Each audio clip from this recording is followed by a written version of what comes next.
설이나, 네 남편이 죽기 전에 남긴 말이 있지 않느냐. 그 독은 절대로 비지 않을 거라고. 하지만 어머니. 매서운 칼바람이 문창지를 사정없이 흔들던 겨울밤이었습니다. 마을 변두리, 금방이라도 무너질 듯 위태로운 초가집 안에는 온기라고는 찾아볼 수 없었습니다. 설이는 거칠어진 손으로 빈 솥바닥을 긁어보았지만 손끝에 닿는 것은 차가운 무쇠의 감촉뿐이었습니다. 어머니, 조금만 더 참으세요. 곧 죽을 끓여올게요. 어둠 속에서 시어머니의 마른 기침 소리가 들려왔습니다. 눈이 먼 시어머니는 더듬거리는 손으로 설인의 소매를 붙잡았습니다. 설인아, 내 남편이 죽기 전에 남긴 말이 있지 않느냐. 그 독은 절대로 비지 않을 거라고. 정직하게만 살면 하늘이 도울 거라던 그 말을 잊었느냐. 설인은 입술을 짓씹었습니다. 남편은 관가에 억울한 누명을 쓰고 세상을 떠났습니다. 남겨진 것은 병든 시어머니와 어린 아들, 그리고 속이 텅 빈 낡은 쌀독 하나뿐이었습니다. 하지만 어머니, 보시다시피 텅 비어 있습니다. 아무것도 없어요. 낮에 길가에서 굶주림에 쓰러진 아이에게 자신의 마지막 주먹밥을 건넸던 설인이었습니다. 남을 돕기엔 자신의 처지가 너무도 비참했지만 설인은 그 아이의 눈망울을 외면할 수 없었습니다. 구석에서 잠든 아들 윤희의 배에서 가녀린 소리가 들렸습니다. 설인의 가슴이 무너져 내렸습니다. 그때였습니다. 사각. 누군가 마당에 눈을 밟으며 다가오는 소리가 들렸습니다. 설인의 어깨가 움츠러들었습니다. 마을의 악덕지주 박진사가 보낸 고리 대금업자들이 이 밤중에 찾아온 것일까 하는 공포가 엄습했습니다. 누구십니까? 설인은 떨리는 목소리로 물었습니다. 대답은 없었습니다. 대신 부엌 쪽에서 묵직한 물체가 놓이는 소리가 들렸습니다. 설인은 낡은 등잔불을 켜고 조심스럽게 부엌으로 향했습니다. 문을 열자 차가운 눈바람이 얼굴을 때렸습니다. 마당에는 아무도 없었으나 쌀독 옆에 작은 보따리 하나가 놓여 있었습니다. 설인은 홀린 듯 쌀독 뚜껑을 열었습니다. 아, 설인의 입에서 짧은 탄성이 터져 나왔습니다. 텅 비어 있어야 할 쌀독 안에 하얀 쌀이 절반가량 차 있었습니다. 그 위에는 낮에 보았던 그 아이가 입고 있던 누더기 옷자락의 조각이 작게 놓여 있었습니다. 이것은 기적인가? 아니면 누군가의 보은인가? 설이는 떨리는 손으로 쌀을 한 줌 쥐어보았습니다. 묵직하고 단단한 팹쌀의 감촉이 실감났습니다. 다음 날 아침, 마을에는 기묘한 소문이 돌기 시작했습니다. 과부 설인의 집 쌀독이 밤새 절대로 비지 않는다는 이야기였습니다. 이 소문은 곧 박진사의 귀에까지 들어갔습니다. 비지 않는 쌀독이라고. 이 흉년에 그게 말이 되느냐. 박진사는 찻잔을 탁자에 거칠게 내려놓았습니다. 그는 이번 겨울 마을 사람들의 곡기를 끊어 땅을 헐값에 사들일 계획을 세우고 있었습니다. 그런데 가장 먼저 굶어 죽었어야 할 설인의 집에서 연기가 피어오른다는 사실이 못마땅했습니다. 당장 가서 확인해라. 만약 숨겨둔 양식이 있다면 세금 미납으로 모조리 몰수할 것이다. 박진사의 하인들이 설인의 집으로 들이닥쳤습니다. 사정없이 사리문이 걷어차였습니다. 설인은 놀라 마당으로 뛰어나왔습니다. 이놈들, 무슨 짓이냐. 박진사 대감의 명령이다. 내년이 양식을 빼돌렸다는 제보가 있어 수색하러 왔다. 하인들은 부엌으로 난입해 쌀독을 뒤엎으려 했습니다. 설이는 앞을 가로막았습니다. 그녀의 눈에는 평소의 유약함 대신 서슬퍼런 기계가 서려 있었습니다. 이 쌀독은 제 남편의 유품입니다. 함부로 손대지 마십시오. 비켜라, 이년아. 덩치 큰 하인이 설인을 밀치려던 찰나 마을 입구 쪽에서 낯선 목소리가 들려왔습니다. 멈추어라. 대낮에 아녀자의 집에서 무슨 행패냐. 나귀를 탄 선비 차림의 한 남자가 마을길을 따라 들어오고 있었습니다. 평범한 선비 같았으나 그의 눈빛은 예리한 칼날처럼 빛나고 있었습니다. 박진사의 하인들은 주춤하며 물러섰습니다. 서리는 본능적으로 느꼈습니다. 쌀독의 비밀과 함께 자신의 삶을 송두리째 바꿀 폭풍이 시작되었음을. 서리는 쌀독을 등 뒤로 숨기며 차분하게 숨을 골랐습니다. 이제부터 시작이다. 우리 가족을 지키기 위해서라면 나는 더 이상 울지 않겠다. 그녀의 눈빛이 겨울 햇살 아래 차갑게 빛나며 제1장의 막이 내렸습니다. 낯선 선비의 일갈에 박진사의 하인들은 움찔하며 뒤로 물러섰습니다. 선비는 남루한 행색이었지만 그 눈빛에는 범인판은 이 범접할 수 없는 서늘한 위험이 서려 있었습니다. 나라의 법도에 관아의 영장 없이 사사로운 종놈들이 양인의 집을 수색할 수 있다 하더냐. 선비의 목소리는 낮았으나 명확했습니다. 하인들의 우두머리인 마름지주의 대리인 칠성은 헛기침을 하며 짐진 목소리를 높였습니다. 이보시오, 선비님. 우리는 도둑맞은 곡식을 찾으러 온 것이오. 저 과부가 쌀을 훔쳤다는 소문이 파다하단 말이오. 그때 서린이 선비의 앞을 가로막고 나섰습니다. 그녀는 치마폭을 꽉 쥐고 있었지만 고개는 꼿꼿이 든 채였습니다. 훔치지 않았습니다. 서린은 칠성을 똑바로 응시했습니다. 정글이 의심된다면 확인해 보십시오.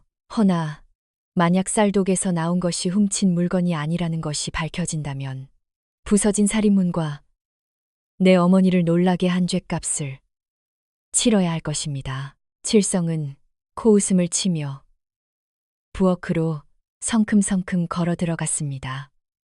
그는 거칠게 쌀독 뚜껑을 열어젖혔습니다. 어디 보자. 헉, 칠성의 눈이 휘둥그레졌습니다. 쌀독에는 뽀얀 팻쌀이 차 있었으나 그 위에 놓인 것은 금방이라도 바스라질 듯한 낡은 엽전 꾸러미와 꼬깃꼬깃한 장부 한 장이었습니다. 서린이 다가와 차분하게 말했습니다. 그것은 제 돌아가신 남편이 생전에 마을 사람들에게 빌려주었던 품앗이 장부와 그들이 갚은 쌀입니다. 이것도 도둑질이라 하겠습니까? 사실 그것은 서린의 기지였습니다.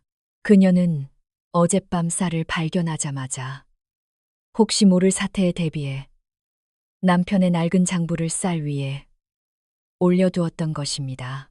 칠성은 입맛을 다시며 물러설 수밖에 없었습니다. 훔친 물건이라는 증거가 없었기 때문입니다. 하지만 그는 돌아가기 전 비릿한 미소를 지으며 서린에게 다가왔습니다. 좋아. 이번엔 넘어가 주지. 허나 잊지 마라.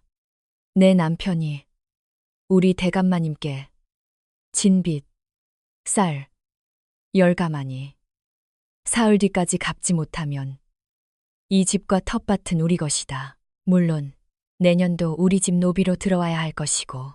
사흘, 서린의 얼굴이 창백해졌습니다.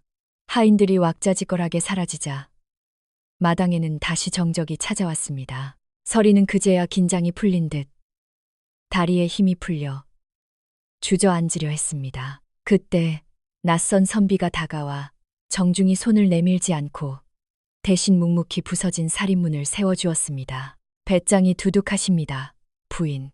선비가 무심한 듯 던진 말이었습니다. 살아남으려면 겁쟁이가 될 틈이 없습니다. 서린은 흐트러진 옷매무새를 가다듬으며 대답했습니다. 선비는 잠시 서린을 깊은 눈으로 바라보더니 품에서 무언가를 꺼내 마루 위에 올려두었습니다. 지나가던 길에 목이 말라 들렀소만 물 한 모금 얻어마실 형편은 아닌 듯하니 이만 가보리다. 이것은 문을 고칠 값이라 생각하시오. 선비는 뒤도 돌아보지 않고 나귀에 올라타 마을 밖으로 사라졌습니다. 그가 남긴 것은 약포약재를 싼 종이 하나였습니다. 펴보니 시어머니의 기침에 좋다는 도라지와 배를 말린 귀한 약재였습니다. 도대체 누구지? 하지만 의문을 품을 시간도 없었습니다. 서린은 부엌으로 들어가 떨리는 손으로 쌀을 씻었습니다. 오랜만에 솥에서 밥 짓는 냄새가 퍼지자 방 안에 있던 시어머니와 아들 윤희가 밖으로 나왔습니다. 어머니, 밥이에요. 하얀 쌀밥이에요. 김이 모락모락. 나는 밥상을 받은 시어머니는 눈물을 흘리며 숟가락을 들지 못했습니다. 서리는 묵묵히 아들의 밥그릇에 밥을 꾹꾹 눌러 담아주었습니다. 그날 밤 서리는 잠들지 못했습니다. 쌀독은 채워졌지만 박진사가 내건 사흘이라는 시간은 목을 조여오는 올가미와 같았습니다. 서리는 호롱불 아래에서 쌀독에서 발견했던 작은 천조각을 꺼내보았습니다. 그것은 분명 어제 낮에 보았던 거지 아이의 옷감이었습니다. 그 아이가 이 많은 쌀을 혼자 옮겼을 리가 없다.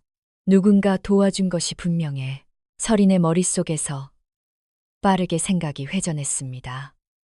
세상은 그녀를 약한 과부라 불렀지만 그녀는 사실 마을에 그 누구보다 셈이 빠르고 그를 아는 여인이었습니다. 박진사는 내 땅을 원한다. 그 땅 밑에 흐르는 수맹, 물길 때문이겠지. 이 쌀독이 비지 않는다는 소문. 이것을 이용해야 한다. 서리는 결심한 듯 자리에서 일어났습니다. 그녀는 쌀독에 남은 쌀을 퍼서 작은 주머니 여러 개에 나누어 담기 시작했습니다. 다음 날 새벽, 동이 트기도 전이었습니다. 서리는 쌀주머니를 들고 마을의 가장 후미진 곳, 거린들이 모여 산다는 다리 밑으로 향했습니다. 그곳에는 어제 주먹밥을 건넸던 아이가 웅크리고 자고 있었습니다. 서린이 다가가자 어둠 속에서 수십 개의 경계하는 눈동자가 번뜩이며 그녀를 애워쌌습니다. 누구요? 거린들의 우두머리로 보이는 한쪽 다리를 저는 사내가 몽둥이를 들고 나타났습니다. 일촉즉발의 상황. 그러나 서리는 두려워하는 대신 들고 온 쌀주머니를 그들 앞에 툭 던졌습니다. 거래를 하러 왔습니다. 거래? 사내가 비웃음을 흘렸습니다. 가진 것 없는 과부 주제에 무슨 거래란 말이오. 서리는 차가운 새벽 공기를 가르며 단호하게 말했습니다. 이 쌀은 시작일 뿐입니다. 내게 힘을 빌려준다면 당신들의 굶주린 배뿐만 아니라 억울하게 뺏긴 이름까지 되찾아 주겠습니다. 서린의 눈빛은 흔들림이 없었습니다. 그녀는 알고 있었습니다. 이들은 단순한 거지가 아니라 박진사에게 땅을 뺏기고 쫓겨난 소작농들이라는 사실을. 나를 도우십시오. 박진사를 무너뜨릴 방법이 내게 있습니다. 순간 웅성거리던 거지들의 소리가 뚝 끊겼습니다. 사내의 눈빛이 변했습니다. 과부의 반격이 시작되는 순간이었습니다. 다리 밑의 공기는 차갑고 습했습니다. 수십 쌍의 눈동자가 서린을 향해 꽂혔습니다. 그들의 눈빛에는 적애와 호기심이 뒤섞여 있었습니다. 우두머리 사내, 광칠이 몽둥이를 바닥에 콱 내리찍으며 위협적으로 물었습니다. 박진사를 무너뜨려. 하. 당장 내일 쌀독이 비어 굶어 죽을 판인 과부 주제에. 객기가 지나치군. 거지들 사이에서 낄낄거리는 비웃음이 터져 나왔습니다. 하지만 서리는 눈 하나 깜짝하지 않았습니다. 그녀는 오히려 한 발자국 더 앞으로 나아가 광칠의 눈을 똑바로 응시했습니다. 객기가 아닙니다. 당신이 누구인지 알기에 온 것입니다. 서린의 목소리에 비웃음이 잦아들었습니다. 당신은 원래 박진사 댁의 마름이었습니다.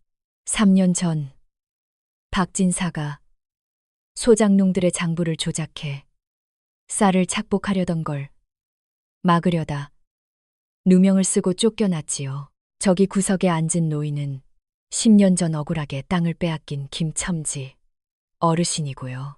광칠의 표정이 딱딱하게 굳었습니다. 그의 손에 들린 몽둥이가 미세하게 떨렸습니다. 내년이 그걸 어떻게. 서리는 품에서 작은 주머니 하나를 더 꺼냈습니다. 짤그랑 소리가 났습니다. 쌀이 아니라 그녀가 시집올 때 가져왔던 마지막 은비녀였습니다. 저는 지금 거짓대에게 적선하러 온 것이 아닙니다. 박진사에게 복수할 능력이 있지만 기회를 얻지 못한 숨겨진 칼날들을 고용하러 온 것입니다. 서린이 은비녀를 광칠의 발치에 던졌습니다. 이것으로 아이들에게 따뜻한 고깃국을 먹이십시오. 그리고 제게 박진사의 오늘을 가져다 주십시오. 그가 누구를 만나는지, 뒷간에서 무슨 이야기를 나누는지, 그의 집 담장 너머로 오가는 모든 것을 제게 알려주십시오. 광칠은 바닥에 떨어진 은비녀와 서린의 얼굴을 번갈아 보았습니다. 3년 동안 잊고 지냈던 뜨거운 무언가가 가슴 밑바닥에서 꿈틀거렸습니다. 그것은 분노이자 희망이었습니다. 그는 천천히 허리를 굽혀 은비녀를 집어들었습니다. 그리고 거친 손으로 자신의 헝클어진 머리를 쓸어 넘기며 씩 웃었습니다. 비녀값은 비싸게 치러야 할 거요, 부인. 거래가 성사되는 순간이었습니다. 그날 오후부터 마을에는 기이한 변화가 감지되었습니다. 겉보기엔 평소와 다름없는 풍경이었습니다. 장터에는 여전히 거지들이 구걸하고 있었고 주막 뒤편에는 늙은이들이 모여 앉아 있었습니다. 하지만 그들의 눈과 귀는 살아 움직이고 있었습니다. 박진사 대 카인이 푸척간에서 고기를 살 때 무심코 흘린 말, 박진사가 은밀히 불러들인 손님의 인상착에, 심지어 박진사가 밤마다 서재에서 태우는 종이 냄새까지, 이 모든 정보는 실타래처럼 엮여 냇가에서 빨래를 하던 서린의 귀로 흘러 들어왔습니다. 부인, 왕초가 보낸 전갈입니다. 빨래터 옆에서 놀던 꼬마 아이 서린의 쌀독을 채워주었던 그 아이. 개똥이가 돌멩이를 던지며 속삭였습니다. 박진사가 내일 밤 관아의 이방을 집으로 불렀답니다. 그리고 창고지기 춘삼이가 장부를 들고 몰래 뒷문을 빠져나가는 걸 봤다고 해요. 서린의 빨래 방망이질이 뚝 멈췄습니다. 이방을 불렀다. 그리고 장부라. 퍼즐 조각이 맞춰졌습니다. 박진사는 단순히 서린의 빚을 독촉하는 것으로 끝낼 생각이 아니었습니다. 그는 관아의 이방과 결탁해 위조된 차용증을 공증받고 아예 법적으로 서린의 집과 땅을 즉시 몰수하려는 계략을 꾸미고 있었던 것입니다. 서린의 손이 차갑게 식었습니다. 사흘이라는 기한조차 거짓말이었습니다. 내일 밤 이방과의 회동이 끝나면 그들은 모레 아침 바로 들이닥칠 것입니다. 개똥아, 서린이 나지막이 아이를 불렀습니다. 네, 아씨, 왕초에게 전해라. 오늘 밤 판을 좀 크게 벌여야겠다고. 서린은 빨래 바구니를 챙겨 일어섰습니다. 그녀의 입가에 서늘한 미소가 걸렸습니다. 쥐새끼를 잡으려면 쥐구멍 앞에 덫을 놓는 것만으로는 부족해. 집에 불을 질러 뛰쳐나오게 만들어야지. 그날 밤 박진사의 저택 사랑채.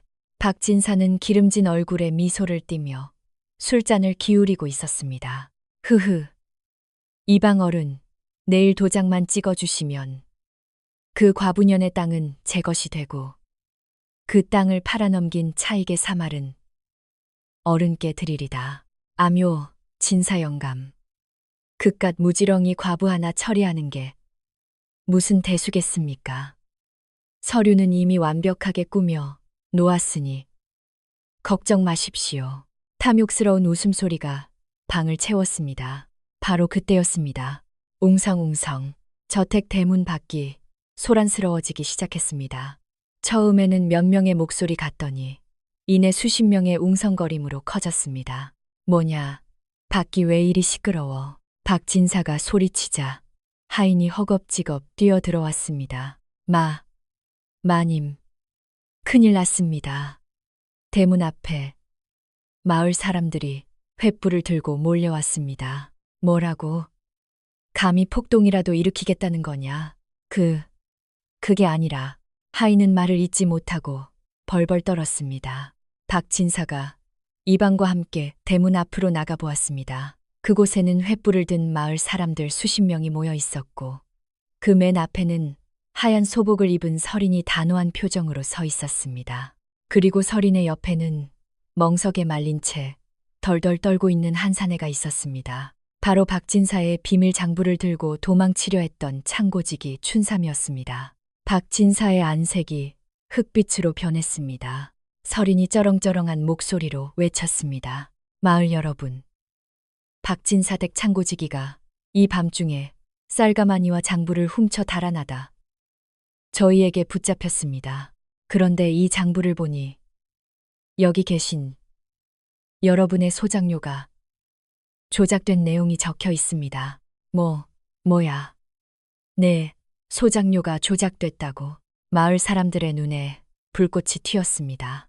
거지들 서린의 그림자, 군단이 미리 퍼뜨려 놓은 소문 때문에 이미 민심은 흉흉해져 있던 터였습니다.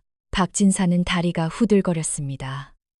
옆에 있던 이방은 황급히 갓을 눌렀으며 얼굴을 가렸습니다. 서린은 박진사를 향해 한 걸음 다가갔습니다.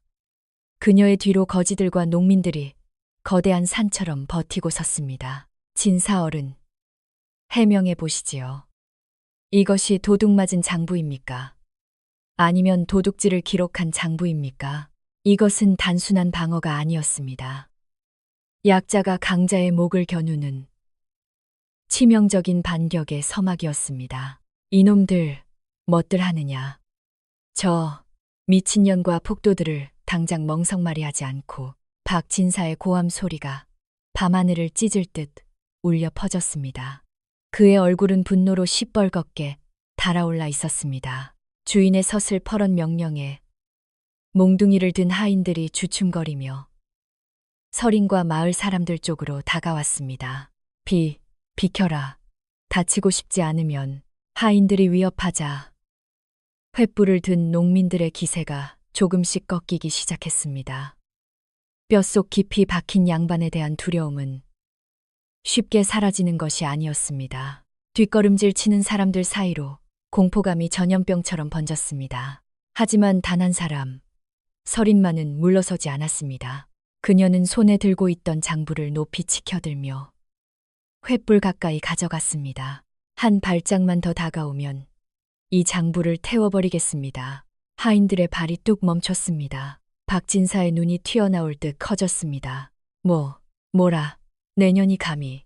이 장부가 사라지면 곤란한 건 제가 아닙니다. 여기에 적힌 조작된 수치들이 사라지면 진사 어른께서는 관아에 낼 세금을 횡령했다는 증거를 영영 잃어버리는 셈이 되지 않습니까?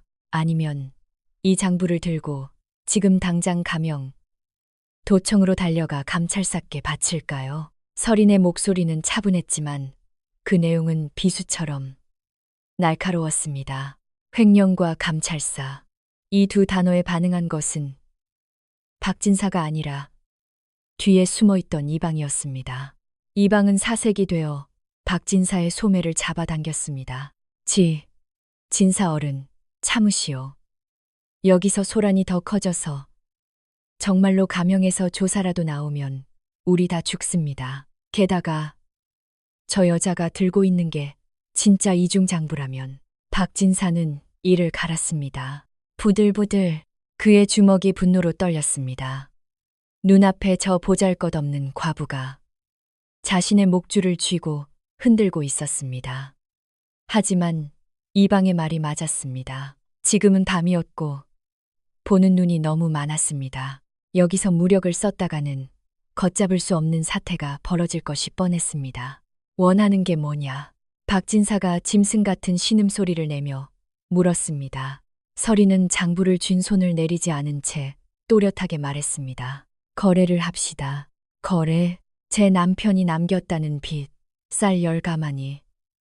그 차용증을 가져오십시오. 이 장부와 맞바꾸겠습니다. 고작 그따위 종이 조각 때문에 내 장부를 내놓으라. 고작 종이 조각이라 생각하신다면 망설일 이유가 없지 않습니까? 아니면 이 장부에 적힌 진사 어른의 목숨값이 쌀 10가마니보다 못하단 말입니까? 서린의 도발에 마을 사람들 사이에서 킥킥거리는 웃음소리가 터져 나왔습니다. 박진사는 치욕감에 온몸을 떨었지만 결국 하인에게 손짓했습니다. 가져와라. 당장, 잠시 후. 하인이 서린의 남편이 썼다는 사실은 위조된 차용증을 들고 나왔습니다. 서린은 광칠에게 눈짓을 보냈습니다. 광칠이 잽싸게 차용증을 받아 내용을 확인하고 고개를 끄덕였습니다. 맞습니다, 부인. 서린은 그제야 횃불 가까이 있던 장부를 내렸습니다. 그리고 그것을 박진사 쪽으로 휙 던졌습니다. 받으십시오. 박진사는 허겁지겁 장부를 받아 품에 안았습니다. 그러고는 표독스러운 눈으로 서린을 노려보았습니다. 이제 만족하느냐? 썩 꺼져라. 하지만 서린은 움직이지 않았습니다.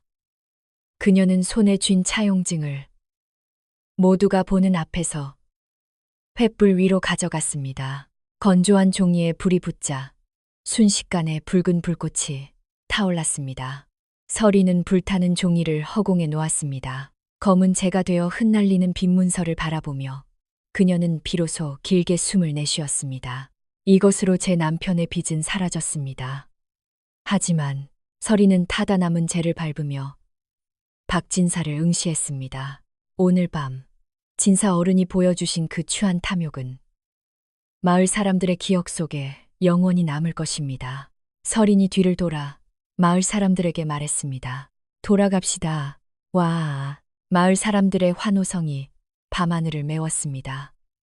그들은 마치 개선장군을 맞이하듯 서린의 길을 터주었습니다. 그 소란스러운 승리의 현장을 어둠 속에 몸을 숨긴 한 사내가 지켜보고 있었습니다.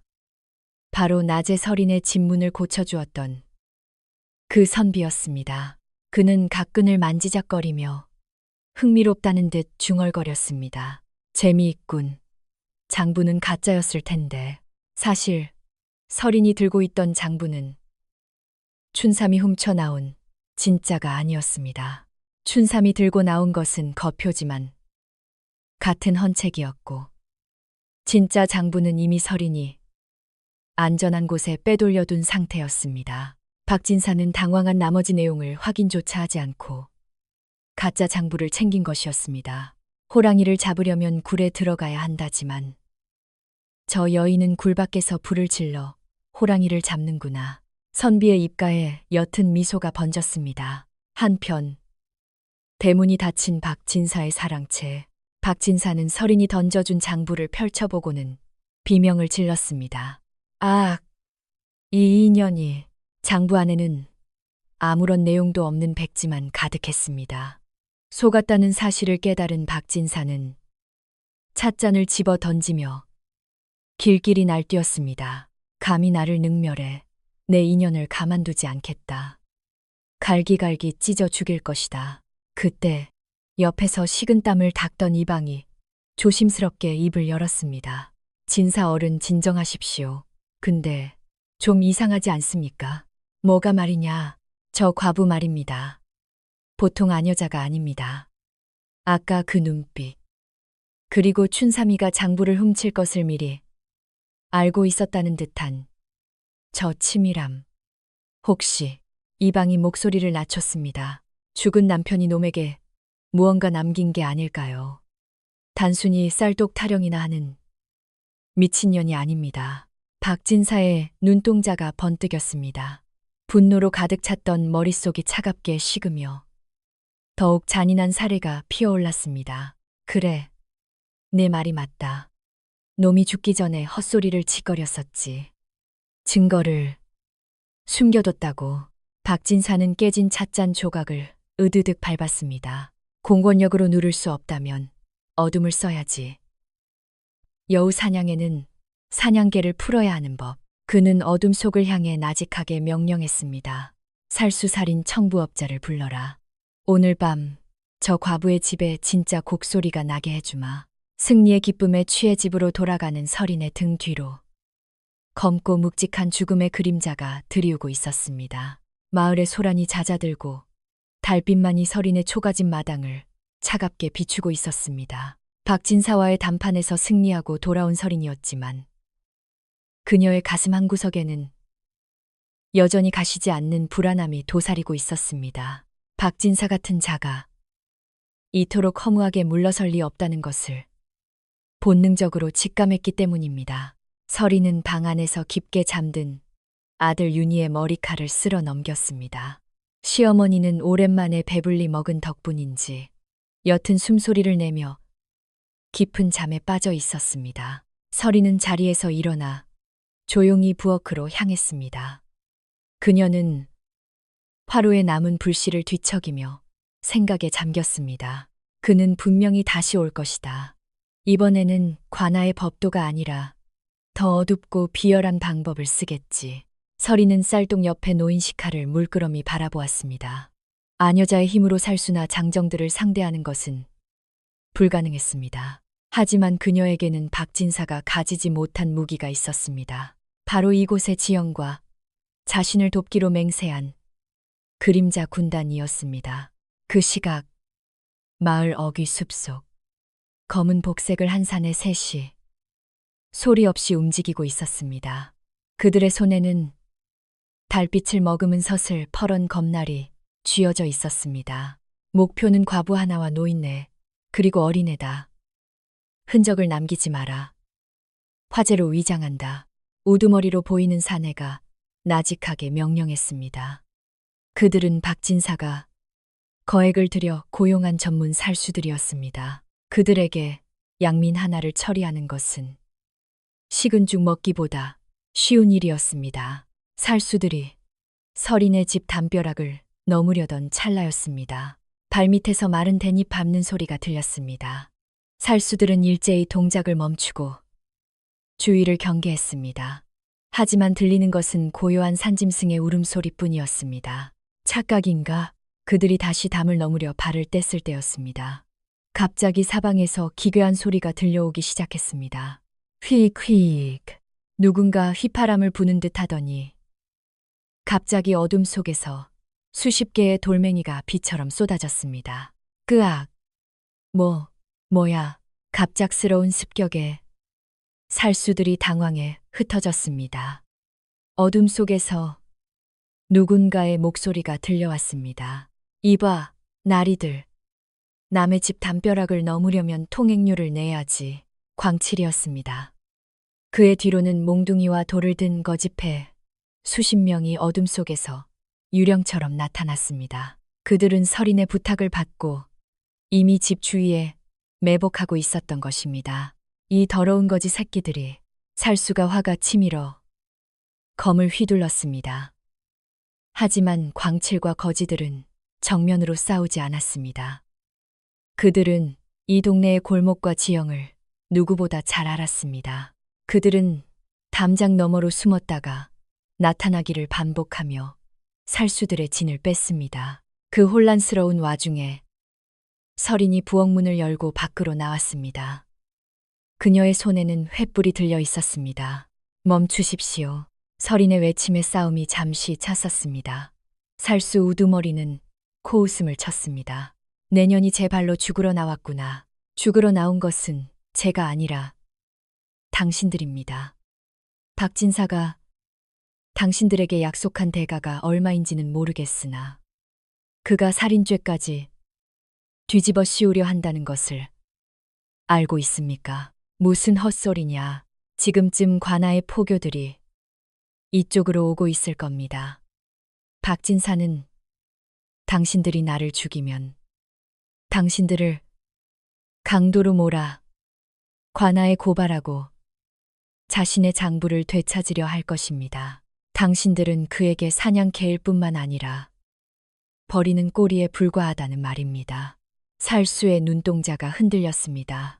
서리는 그 틈을 놓치지 않았습니다. 살고 싶다면 검을 버리십시오. 그러면 박진사의 죄를 증언하는 대가로 목숨만은 부지하게 해주겠습니다. 닥쳐라. 인연이 어디서 수작을. 살수 우두머리가 서린을 향해 돌진했습니다. 그가 검을 높이 치켜든 순간 어둠 속에서 은빛 섬광이 번쩍였습니다. 강렬한 금소금과 함께 살수의 검이 허공으로 날아갔습니다. 누구냐? 사내가 손목을 움켜쥐며 뒤로 물러섰습니다. 어둠 속에서 삿갓을 깊게 눌러 쓴 사내가 천천히 걸어 나왔습니다. 낮에 서린의 집을 방문했던 그 선비였습니다. 하지만 지금 그의 손에는 부러진 나뭇가지 대신 날카로운 징검이 들려 있었습니다. 법도 없는 자들이 설쳐대니 밤 공기가 탁하구나. 선비의 목소리는 낮았지만 서늘한 기운이 서려 있었습니다. 그는 검을 휘두르지도 않았습니다. 그저 서 있는 것만으로도 살수들을 압도하는 기파가 흘러나왔습니다. 살수들은 직감했습니다. 이 자는 자신들이 상대할 수 있는 수준이 아니라는 것을 퇴각한다. 살수들이 몸을 날려 도망치려 했으나 이미 늦었습니다. 광칠의 무리가 미리 쳐둔 그물과 함정에 걸려들고 말았습니다. 상황이 정리된 후 마당에는 살수 한 명이 포박된 채 널브러져 있었습니다. 서리는 선비에게 다가가 고개를 숙였습니다. 다시 한번 도움을 받았습니다. 선비님. 선비는 검에 묻은 피를 털어내며 서린을 바라보았습니다. 도움을 준 것이 아니라 관전하고 있었을 뿐이요. 부인이 이미 거지들을 이용해 판을 다 짜놓지 않았소. 내가 아니었어도 살수 하나쯤은 잡았을 것 같더군. 선비는 삿갓을 고쳤으며 말을 이었습니다. 장부는 어디 있소? 서리는 잠시 주저하다가 대답했습니다. 안전한 곳에 숨겼습니다. 박진사가 저지른 횡령과 세금 포탈, 그리고 제 남편을 죽음으로 몬 증거들이 모두 그 안에 있습니다. 그것을 내게 넘기시오. 내가 관아에 전달하겠소. 서리는 선비의 눈을 똑바로 응시했습니다. 선비님을 어찌 믿겠습니까? 이 마을 관아는 이미 박진사와 한통속입니다. 선비는 피식 웃으며 품 안에서 작은 패 하나를 꺼내 보였습니다. 달빛 아래 반짝이는 것은 황금색으로 빛나는 마패였습니다. 서린의 눈이 커졌습니다. 그녀는 본능적으로 무릎을 꿇었습니다. 어사 대나리, 쉿. 목소리가 크군. 선비. 아니 암행어사는 서린을 일으켜 세웠습니다. 부인 같은 이가 나라에 더 많았다면 내가 이 고생을 하며 돌아다니지 않았을 텐데. 말이오. 박진사의 죄는 이미 충분히 차고 넘치오. 하지만 그 배후에 누가 있는지 알아야겠소. 장부를 주시오. 이것이 부인의 남편을 위한 마지막 예우가 될 것이오. 서리는 방 안 깊숙한 곳, 쌀독 밑바닥을 이중으로 만들어 숨겨두었던 진짜 장부를 꺼내왔습니다. 장부를 건네받은 어사의 눈빛이 매섭게 빛났습니다. 내일 아침 동이 트면 관하러 오시오. 부인이 뿌린 쌀, 이 어떤 결실을 맺는지 직접 확인해야 하지 않겠소? 어사는 순식간에 어둠 속으로 사라졌습니다. 서리는 홀로 남은 마당에서 빈 쌀독을 바라보았습니다. 쌀은 이미 다 비워졌지만 그녀의 가슴은 이제껏 느껴본 적 없는 희망으로 가득 차 있었습니다. 박진사가 믿었던 어둠이 걷히고 진실의 아침이 밝아오고 있었습니다. 동이 트기 무섭게 마을 관아 앞마당은 살기등등한 기운으로 가득 찼습니다. 박진사는 관아의 사또와 나란히 앉아 차를 마시며 비열한 미소를 지었습니다. 그는 어젯밤의 실패를 덮기 위해 오히려 서린이 마을 사람들을 선동하여 난동을 부렸다는 죄목으로 그녀를 잡아들일 계획을 마친 상태였습니다. 사또, 저 과부녀는 보통 영악한 게 아닙니다. 감히 양반의 권위에 도전하고 가짜 장부로 관아를 능멸하려 했으니 당장 치도곤을 쳐서 본때를 보여야 합니다. 박진사의 말이 끝나기 무섭게 포교들이 서린의 집으로 향하려던 찰나 관아 정문이 거칠게 열리며 서린이 제 발로 걸어 들어왔습니다. 그녀의 뒤에는 수십 명의 마을 농민들과 다리 밑에 거지패들이 비장한 표정으로 따르고 있었습니다. 사또, 억울함을 호소하러 왔나이다. 서린의 외침에 사또는 눈살을 찌푸리며 호통쳤습니다. 네, 인연. 감히 여기가 어디라고 발을 들이느냐. 박진사 영감을 협박한 죄로 내 놈들을 모조리 옥에 가두려던 참이었다. 박진사는 기세등등하게 서린을 비웃었습니다. 제 발로 죽을 자리를 찾아왔구나. 내가 숨긴 장부 따위가 이 관아에서 통할 것 같으냐? 하지만 서리는 흔들리지 않았습니다. 그녀는 품 안에서 붉은 피로 쓰여진 천조각 하나를 꺼내 들었습니다. 이것은 제 남편이 죽기 직전 박진사가 조작한 장부의 실체를 적어둔 혈서입니다. 또한 어젯밤 저를 죽이러 왔던 살수의 자백도 받아두었나이다. 상황이 심상치 않게 돌아가자 사또는 이방과 눈빛을 교환했습니다. 저것이 미쳤나? 여봐라. 당장 저 요망한 입을 닥치게 하고 형틀에 묶어라. 포교들이 몽둥이를 들고 서린을 덮치려는 찰나 군중 속에 섞여있던 낡은 갓의 선비가 앞을 가로막았습니다. 멈추어라. 그의 호통 한 번에 관아 마당이 쩍 갈라지는 듯한 정적이 감돌았습니다. 선비는 천천히 갓을 벗어 던졌습니다. 그 안에서 드러난 것은 눈부시게 빛나는 관복의 자태와 햇빛 아래 번뜩이는 황금색 마패였습니다. 암행어사 출두야 역졸들이 담벼락을 넘어 구름처럼 몰려들었습니다. 사또와 박진사는 넋이 나간 듯 자리에서 고꾸라졌습니다. 사또, 조영국, 그리고 지주 박석태는 들어라. 너희는 결탁하여 국고를 횡령하고 양민을 수탈했을 뿐 아니라 진실을 밝히려는 자를 살해하는 천인공노할 만행을 저질렀다. 어사의 섯을 퍼런 꾸짖음에 박진사는 바닥을 기며 애걸했습니다. 어사 대나리. 오해입니다. 저 과부년이 꾸며낸 일입니다. 닥쳐라. 여기 내 놈이 보낸 살수와 진짜 장부가 증거로 남아있다. 여봐라. 당장 저들의 관복을 벗기고 압송하라. 박진사가 평생을 쌓아올린 탐욕의 성벽이 한순간에 무너져 내렸습니다. 마을 사람들은 환호성을 지르며 눈물을 흘렸고 서리는 그 자리에 무릎을 꿇고 하늘을 우러러 보았습니다. 서방님, 이제야 당신의 한을 풀게 되었습니다. 겨울바람은 여전히 차가웠지만 관아, 마당을 비추는 아침 햇살은 그 어느 때보다 따스했습니다. 진실이 어둠을 뚫고 솟아오른 완벽한 승리의 아침이었습니다. 박진사와 부패한 사또가 오라줄에 묶여 압송되던 날, 마을은 축제 분위기를 넘어 숙연한 감동에 휩싸였습니다. 암행어사는 박진사의 저택과 창고를 봉고fon쿠, 창고를 폐쇄하고 봉인함 한 뒤 그 처분을 서린에게 자문했습니다. 부인, 이 쌀들은 모두 백성들의 피땀으로 모인 것이요. 어떻게 처리하는 것이 가장 옳겠소? 서린은 잠시 박진사의 거대한 창고를 바라보았습니다. 그곳에는 굶주린 아이들의 눈물과 농민들의 한이 서려 있었습니다. 대나리, 이 쌀들은 본래 주인들에게 돌아가야 합니다. 하지만 단순히 나누어 주는 것에 그치면 금방 바닥이 날 것입니다.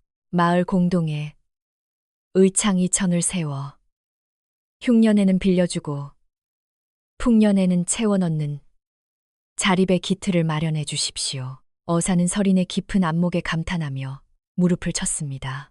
곧이어 관아의 전령들이 징을 울리며 소식을 알렸습니다. 박진사가 수탈한 곡식을 마을 사람들에게 환수한다. 모두 광장으로 모여라. 마을 광장에는 거대한 솥이 걸렸습니다.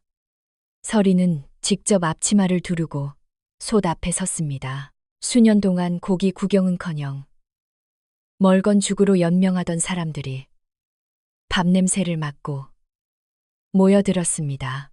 보글보글 가마솥 안에서 하얀 김이 피어올랐습니다. 서린은 정성스럽게 밥을 퍼서 사람들에게 건넸습니다. 자, 많이들 드세요. 이제 누구도 여러분의 밥그릇을 뺏지 못할 겁니다. 사람들은 서린이 건네는 밥사발을 받으며 연신 눈물을 훔쳤습니다. 아이고, 서린 아지매. 아니, 보살님. 정말 고맙구먼요. 우리 애들이 태어나서 처음으로 배불리 하얀 쌀밥을 먹게 됐소. 그때 다리 밑에 거지 우두머리 광칠이 다가왔습니다. 그는 쑥스러운 듯 머리를 긁적이며 서린 앞에 섰습니다. 부인, 아니 대장. 이제 우린 뭘 하면 되겠소. 밥을 먹으니 힘이 남아 돌아서 말이오. 서린은 인자하게 웃으며 대답했습니다.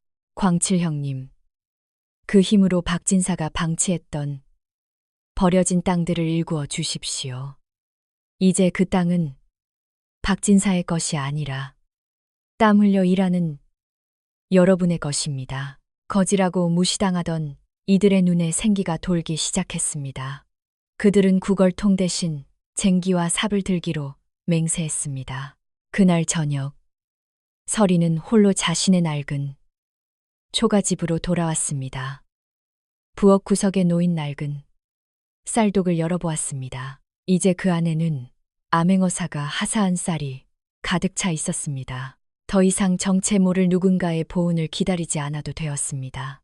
서리는 쌀 한 줌을 쥐어보며 나직하게 읊조렸습니다. 서방님, 보셨지요? 쌀독이 비지 않았던 진짜 이유는 우리가 서로의 빈 곳을 채워주었기 때문이었어요. 어둠이 내린 마을 곳곳에서 웃음소리가 들려왔습니다. 가난한 과부의 쌀독에서 시작된 작은 기적이 마을 전체를 살리는 거대한 강물이 되어 흐르고 있었습니다. 권선징아, 휜산, 정억의 도리는 멀리 있는 것이 아니었습니다. 그것은 굶주린 이웃에게 내민 주먹밥 하나, 그리고 불의에 맞선 용기 안에 있었습니다. 박진사가 압송된 후 마을에는 평화가 찾아온 듯 했습니다. 하지만 그 평화는 그리 오래가지 않았습니다. 박진사가 매달 뇌물을 바치던 한양의 권력자 우의정 김대감이 이 소식을 전해 들었기 때문입니다. 그에게 이 마을은 단순한 지방이 아니라 자신의 비자금을 세탁하던 소중한 주머니와 같았습니다. 어느 날 오후 마을 입구에 화려한 가마와 함께 무장한 사내들이 들이닥쳤습니다. 마을 사람들은 암행어사의 행차인가 싶어 반겼으나 가마에서 내린 자의 눈빛은 서늘하기 그지없었습니다. 그는 김대감의 가신인 조필두였습니다. 조필두는 관아의 임시 사또로 부임해온 자처럼 행동하며 가장 먼저 서린을 호출했습니다. 내가 감히 국법을 어지럽히고 사대부의 가문을 풍비박산 낸 그 과부냐. 조필두의 목소리는 뱀이 기어가는 듯 음산했습니다. 그는 서린 앞에 박진사의 재산을 몰수한다는 명목의 문서를 내밀었습니다. 암행어사가 행한 처분은 절차에 문제가 있었다. 박진사의 모든 재산과 곡식은 국고로 귀속될 것이니 당장 의창이 열쇠를 내놓아라. 이것은 명백한 수탈이었습니다. 국고로 귀속된다는 핑계를 대고는 결국 김대감의 곳간으로 가져가겠다는 속셈이었습니다. 서리는 차분하게 대답했습니다. 어사 대나리께서 이미 백성들의 몫으로 명하신 바 있습니다. 이를 되돌리는 것은 임금님의 뜻을 거스르는 것 아닙니까? 조필두의 손이 서린의 뺨을 세차게 때렸습니다. 서린은 바닥에 고꾸라졌으나 곧바로 몸을 일으켜 그를 노려보았습니다.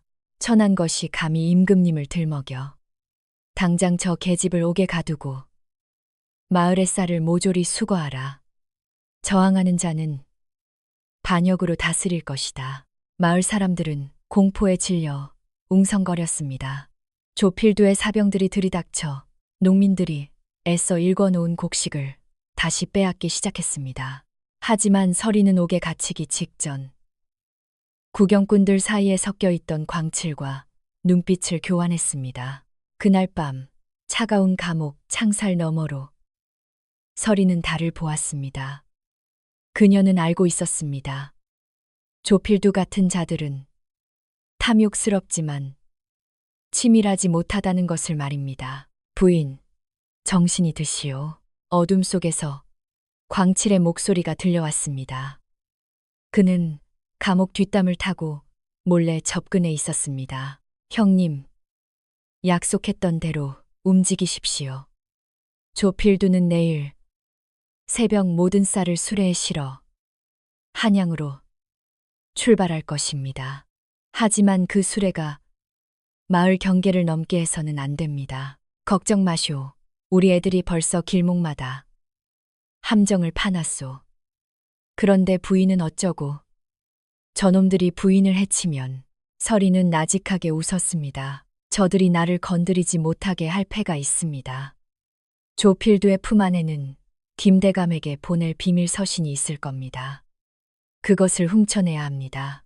서리는 낮에 조필두가 휘두른 손에 맞아 입술이 터졌을 때 그의 소매 안에 숨겨진 서신의 향기를 맡았습니다. 그것은 일반 종이가 아닌 왕실에서나 쓰는 고급 한지의 향이었습니다. 박진사보다 훨씬 거대한 악의 증거가 그 안에 있음을 직감한 것입니다. 다음 날 새벽, 쌀을 가득 실은 수레들이 마을을 빠져나가려 할 때였습니다. 갑자기 길목의 나무들이 쓰러지며 수레의 길을 막았습니다. 숲속에서 횃불이 수십 개 피어올랐습니다. 무장한 사병들이 칼을 뽑았지만 그들이 마주한 것은 무기가 아닌 불타는 옛집이었습니다. 거지들과 마을 사람들이 윗집에 불을 붙여 수레 주위를 포위했습니다. 연기가 자욱해지며 시야가 가려지자 날렵한 개똥이가 조필두의 가마로 침입했습니다. 혼란을 틈타 탈출한 서린이 마을 사람들 앞에 섰습니다. 그녀의 손에는 개똥이가 훔쳐낸 조필두의 서신이 들려 있었습니다. 조필두, 이 서신에는 당신의 상전인 김대감이 박진사를 통해 군자금을 빼돌리려 했다는 내용이 적혀 있더군요. 이것이 세상에 알려지면 당신 상전의 목이 먼저 날아갈 텐데 그래도 계속하시겠습니까? 조필두의 안색이 흑빛으로 변했습니다. 서리는 불타는 볏짚 하나를 서신 가까이 가져갔습니다. 쌀을 두고 당장 떠나십시오. 그러면 이 서신은 지금 이 자리에서 태워 없애주겠습니다. 당신 상전에게는 산적의 습격을 받아 모두 잃었다고 보고하십시오. 당신도 살고 우리도 사는 길입니다. 조필두는 떨리는 손으로 서린을 가리켰습니다. 하지만 서린의 뒤에는 수백 명의 마을 사람들이 횃불을 들고 결사적인 눈빛으로 서 있었습니다. 결국 조필두는 패배를 인정하고 말머리를 돌렸습니다. 이 독한 년, 반드시 대가를 치르게 해주마. 그가 도망치듯 사라지자 마을에는 승리의 함성이 터져 나왔습니다. 서리는 서신을 정말로 불태웠을까요? 아니었습니다.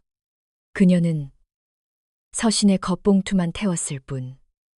알맹이는 이미 어사 대나리에게 보낼 전령의 품에 숨겨두었습니다. 권력을 이기는 것은 칼이 아니라 사람들의 마음과 한 발 앞선 지혜입니다.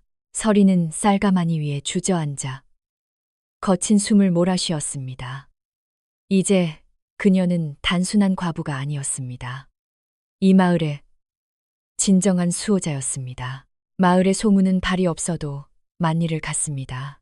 시골에 이름 없는 과부가 암행어사를 돕고 한양의 권력자 우의정, 김대감의 가신을 지혜로 물리쳤다는 이야기는 저잣거리를 돌아 마침내 임금의 귀에까지 들어갔습니다. 어느 날 아침, 마을 어귀에 황금색 깃발을 앞세운 관군들이 나타났습니다. 이번에는 수탈자가 아닌 임금의 명을 받드는 전령들이었습니다. 서린 부인은 명을 받드시오. 주상 전하께서 부인의 지혜를 높이사 궁으로 입궐하여 그 연유를 고하라 명하셨소. 마을 사람들은 환호했지만 서린의 가슴은 차갑게 식었습니다. 궁은 화려한 꽃밭이 아니라 수많은 이빨을 숨긴 맹수의 소굴이라는 것을 잘 알았기 때문입니다. 특히 우의정 김대감이 도사리고 있는 그곳으로 발을 들이는 것은 호랑이 굴로 걸어 들어가는 것과 같았습니다. 한양, 경복궁의 육중한 문이 열렸습니다.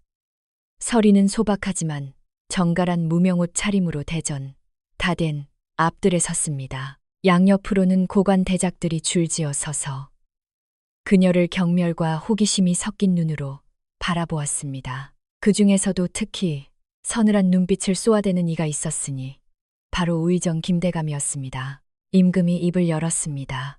내가 그 소문의 과부냐. 지주 박석태의 비리를 밝히고 짐이 보낸 가신 조필두의 앞길까지 막아 세웠다 들었다. 그것이 정령 백성을 위한 길이었느냐, 아니면 내 공명을 위한 수작이었느냐. 임금의 목소리는 위엄이 넘쳤고 질문은 날카로웠습니다. 조금만 실언해도 불충, 불운으로 목이 날아갈 상황이었습니다. 서리는 머리를 조아리며 차분하게 대답했습니다. 전하, 신첩은 공명도 대의도 모르는 아녀자일 뿐입니다. 다만 텅 빈 쌀독 앞에 굶주린 자식의 눈망울을 보았을 뿐입니다. 백성의 쌀독이 비면 나라의 근간이 흔들리는 법이니 신첩은 그저 나라의 뿌리가 썩지 않도록 작은 걸음을 주었을 뿐이옵니다. 임금의 입가에 묘한 미소가 번졌습니다. 그때 김대감이 가로막고 나섰습니다. 전하, 저 여인은 요망한 구설로 민심을 현혹하고 사대부의 권위를 능멸했습니다. 진실을 밝힌다는 명목으로 국고에 귀속되어야 할 박 진사의 재산을 사사로 이 마을 사람들에게 나누어 주었으니 이는 명백한 횡령이며 도둑질입니다. 김대감의 공격에 대신들이 웅성거렸습니다. 임금은 서린을 보며 다시 물었습니다. 네, 김대감의 말이 맞느냐? 너는 왕법을 어기고 사사로이 재물을 취했느냐? 서린은 고개를 들었습니다. 그녀의 눈은 맑고 단단했습니다. 전하, 쌀은 멈춰 있으면 썩고 흐르면 피가 됩니다. 박진사의 곳간에 잠들어 있던 쌀은 죽은 쌀이었으나 백성들의 배를 채우고 다시 들판에 씨앗이 된 쌀은 살아있는 쌀입니다. 전하의 백성들이 굶어 죽지 않고 내년 농사를 준비하게 된 것이 어찌 도둑질이겠습니까? 만약 이것이 죄라면 굶주린 백성을 살린 죄로 저를 벌하여 주옵소서. 전례 없는 당돌한 논리에 대전은 찬물을 끼얹은 듯 조용해졌습니다. 김대감은 안색이 불그락 푸르락 변했습니다. 그때 임금이 크게 웃음을 터뜨렸습니다. 하아, 흐르는 것은 피가 된다라. 참으로 명쾌하구나. 김대감, 보시오. 시골의 아녀자도 아는 치국지고의 도를 어찌 그대들만 모른단 말이오. 임금은 곁에 있던 어사선비를 불렀습니다. 어사, 부인이 가져온 진짜 장부를 내오너라. 어사가 품 안에서 장부를 꺼내 펼치자 거기에는 박진사가 김대감에게 보낸 뇌물 목록과 비자금 흐름이 낱낱이 기록되어 있었습니다. 서린이 조필두를 보낼 때 태운 것은 가짜였고 진짜는 이미 어사를 통해 왕의 손에 전달되었던 것입니다. 김대감, 이 장부에 적힌 피는 누구의 것인가? 임금의 서슬 펄언구격에 김대감은 바닥에 엎드려 사시나무 떨듯 떨었습니다. 서린은 그 광경을 묵묵히 지켜보았습니다. 화려한 궁궐의 암투 속에서 그녀가 승리할 수 있었던 이유는 지키고자 하는 것이 자신의 목숨이 아니라 타인의 생명이었기 때문입니다. 임금은 서린에게 명했습니다.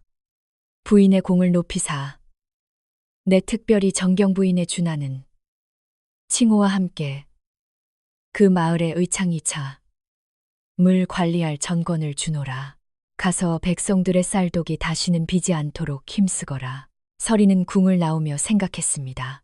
권력은 칼날 같아 휘두르는 자를 베기도 하지만 지혜는 쌀과 같아 나누는 자를 살리는 법이라고.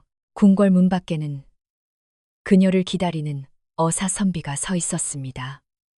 그는 옅은 미소를 지으며 나귀를 내주었습니다. 이제 고향으로 돌아가는 길은 그 어느 때보다 가벼웠습니다. 한양에서 명예를 되찾고 고향으로 돌아온 서린을 맞이한 것은 마을 사람들의 환호성이 아닌 검은 연기와 비명소리였습니다. 박진사가 압송된 후 뿔뿔이 흩어졌던 그의 사병들과 산적 무리가 결탁하여 마을을 습격한 것이었습니다. 그들은 주인을 잃은 복수심과 굶주린 탐욕으로 눈이 멀어 있었습니다. 설인 그 계집을 잡아와라. 그년 때문에 우리 삶이 망가졌다. 박진사의 행동대장이었던 흉측한 흉터의 사내. 독사가 횃불을 휘두르며 소리쳤습니다. 마을의 의창이 저는 이미 포위되었고 사람들은 공포에 질려 마을 회관으로 숨어들었습니다. 마을 어귀에 도착한 서리는 참혹한 광경을 목격했습니다. 하지만 그녀는 당황하지 않았습니다. 그녀는 곁을 지키던 광칠과 개똥이에게 나직하지만 단호하게 명령했습니다. 광칠 형님, 마을의 장정들을 모아 의창 뒤쪽 수로를 막으십시오. 개똥아, 너는 아이들과 함께 마을의 모든 빈 쌀독을 마당으로 끌어내라. 쌀독이요. 이 난리의 쌀독은 무엇에 쓰시게요? 광칠이 의아해하며 물었으나 설인의 눈빛은 흔들림이 없었습니다. 적들은 지금 쌀에 눈이 멀어 있습니다. 그 탐욕을 역이용할 것입니다. 밤이 깊어지자 독사와 그의 무리는 의창의 문을 부수고 안으로 들이닥쳤습니다. 하지만 창고 안은 텅 비어 있었습니다. 당황한 그들의 눈에 들어온 것은 마을 광장에 수십 개씩 놓인 커다란 쌀독들이었습니다. 두목, 저기 쌀독들이 있습니다. 저 계집이 쌀을 다 빼돌려 독에 숨겨놨나 봅니다. 독사는 비열한 웃음을 지으며 쌀독으로 달려갔습니다. 그는 칼잡이들에게 명해 쌀독의 뚜껑을 열게 했습니다. 뚜껑이 열리는 순간 달콤하고 구수한 곡식의 향기가 진동했습니다. 굶주렸던 무리들은 앞다투어 독 안으로 손을 집어넣었습니다. 하지만 그들이 만진 것은 하얀 쌀이 아니었습니다. 으악, 이게 뭐야? 독 안에서 튀어나온 것은 쌀이 아니라 끈적한 들기름과 고춧가루, 그리고 마른 잿짚이 섞인 오물이었습니다. 설인이 미리 준비해둔 가짜 쌀독, 함정이었습니다. 향기는 독 위에 살짝 뿌려둔 볶은 곡식 가루에서 나는 것이었습니다. 눈과 손이 매운 고춧가루와 기름 범벅이 된 적들이 비틀거릴 때 설인이 횃불을 들고 나타났습니다. 탐욕의 눈이 멀어 이웃의 쌀독을 넘본 대가다. 설인이 횃불을 바닥에 던지자 수로를 타고 흘러나온 기름에 불꽃이 옮겨붙으며 순식간에 적들을 포위했습니다. 불길은 적들을 직접 태우는 것이 아니라 그들의 퇴로를 차단하는 거대한 벽이 되었습니다. 지금이다. 광칠의 신호와 함께 어둠 속에 숨어있던 장정들이 들이닥쳤습니다. 그들은 무기가 아닌 평소 일굴 때 쓰던 쟁기와 꽹과리를 들고 있었습니다. 꽹과리 소리가 사방에서 울려 퍼지자 적들은 관군이 들이닥친 줄 착각하고 전의를 상실했습니다. 살려주시오. 잘못했소. 독사와 그의 무리는 기름에 미끄러지고 고춧가루에 눈을 못 뜬 채 추하게 무너져 내렸습니다. 마을 사람들은 단 한 명의 희생도 없이 적들을 모두 포박하는 데 성공했습니다. 불길이 잦아들고 아침이 밝아올 무렵 설이는 마당에 깨진 쌀독 조각들을 쓸어 모았습니다. 마을 사람들은 그녀의 지혜에 다시 한번 경탄하며 고개를 숙였습니다. 부인, 어찌 이런 생각을 하셨습니까? 설이는 부서진 독 조각을 매만지며 대답했습니다. 쌀독은 채워져 있을 때 가장 아름답지만 비어 있을 때 가장 무서운 법입니다. 채워지지 못한 배고픔은 분노가 되지만 그 분노를 다스리는 것은 칼이 아니라 지혜이지요. 그녀는 깨진 독 대신 새로운 독들을 가져오게 했습니다. 그리고 어제 적들을 속이기 위해 빼돌려 두었던 진짜 쌀들을 다시 채워 넣었습니다. 이날의 전투로 마을 사람들은 깨달았습니다. 설인이 지키고자 했던 것은 쌀가마니가 아니라 서로를 믿고 의지하는 마음의 곳간이었다는 것을요. 이제 마을의 쌀독은 그 누구도 함부로 넘볼 수 없는 가장 견고한 성벽이 되었습니다. 폭풍 같던 세월이 흐르고 설인의 머리 위에도 어느덧 하얀 서리가 내려앉았습니다. 박진사가 몰락하고 검은 그림자들이 사라진 지도 벌써 10수년. 그동안 마을은 몰라보게 변했습니다. 굶주림에 허덕이던 황무지는 푸른 논밭이 되었고 다리 밑에서 떨던 거지들은 이제 어엿한 농군이 되어 제 몫의 삶을 일구고 있었습니다. 마을 한복판에는 서린이 세운 의창이 여전히 든든하게 자리 잡고 있었습니다. 사람들은 그곳을 단순히 쌀창고라 부르지 않고 보은의 집이라 불렀습니다.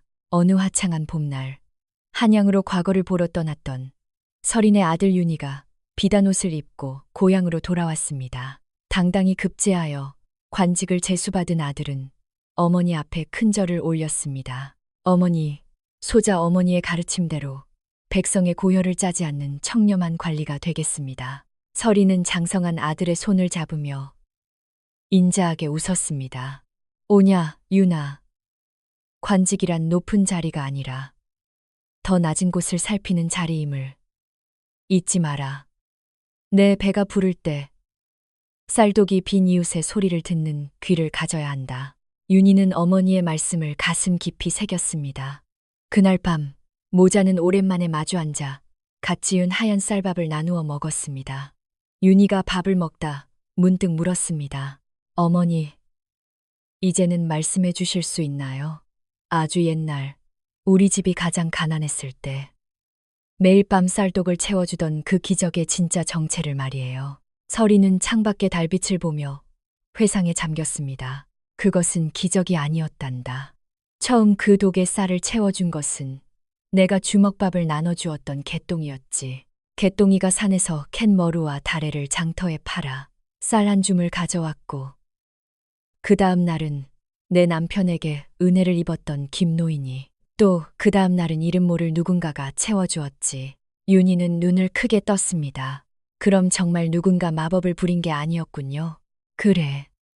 하지만 그것이야말로 세상에서 가장 위대한 마법이지. 내가 먼저 내준 작은 주먹밥 하나가 사람들의 마음을 움직여 보이지 않는 통로를 만든 것이란다. 사람의 진심은 흐르고 흘러 결국 자신에게 돌아오는 법이지. 그것이 내가 평생 믿어온 인연이자 인과란다. 다음 날, 서린은 지팡이를 짚고 의창으로 향했습니다. 이제 그녀는 직접 곡식을 나르지는 못했지만 여전히 사람들의 고민을 들어주고 길을 제시해주는 마을의 정신적 지주였습니다. 그때 한 어린 소녀가 바구니에 보리 한 줌을 담아와 의창 구석의 작은 독에 쏟아부었습니다. 할머니, 저도 나중에 커서 서린 할머니처럼 남을 돕는 사람이 될래요. 서린은 소녀의 머리를 쓰다듬어 주었습니다.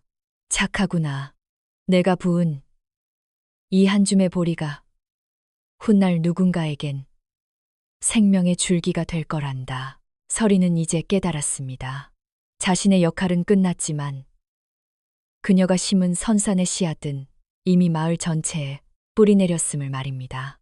박진사는 힘으로 사람들을 굴복시키려다 무너졌지만 서린은 진심으로 사람들을 연결해 무너지지 않는 성벽을 쌓았습니다. 그날 저녁 서린은 남편의 묘소를 찾아가 말했습니다. 여보, 이제 쌀독 걱정은 하지 않아도 돼요. 이 마을 전체가 커다란 쌀독이 되었으니까요. 노을 지는 마을 풍경은 평화로웠습니다. 가난한 과부의 텅 빈 부엌에서 시작된 이야기는 이제 마르지 않는 샘물이 되어 후세에 전해질 전설이 되었습니다. 권선징악은 칼날 같은 심판이 아니라 따뜻한 밥 한 그릇의 온기로 완성된다는 진리를 남긴 채 서린의 얼굴에는 세상을 다 품은 듯한 평온한 미소가 번졌습니다.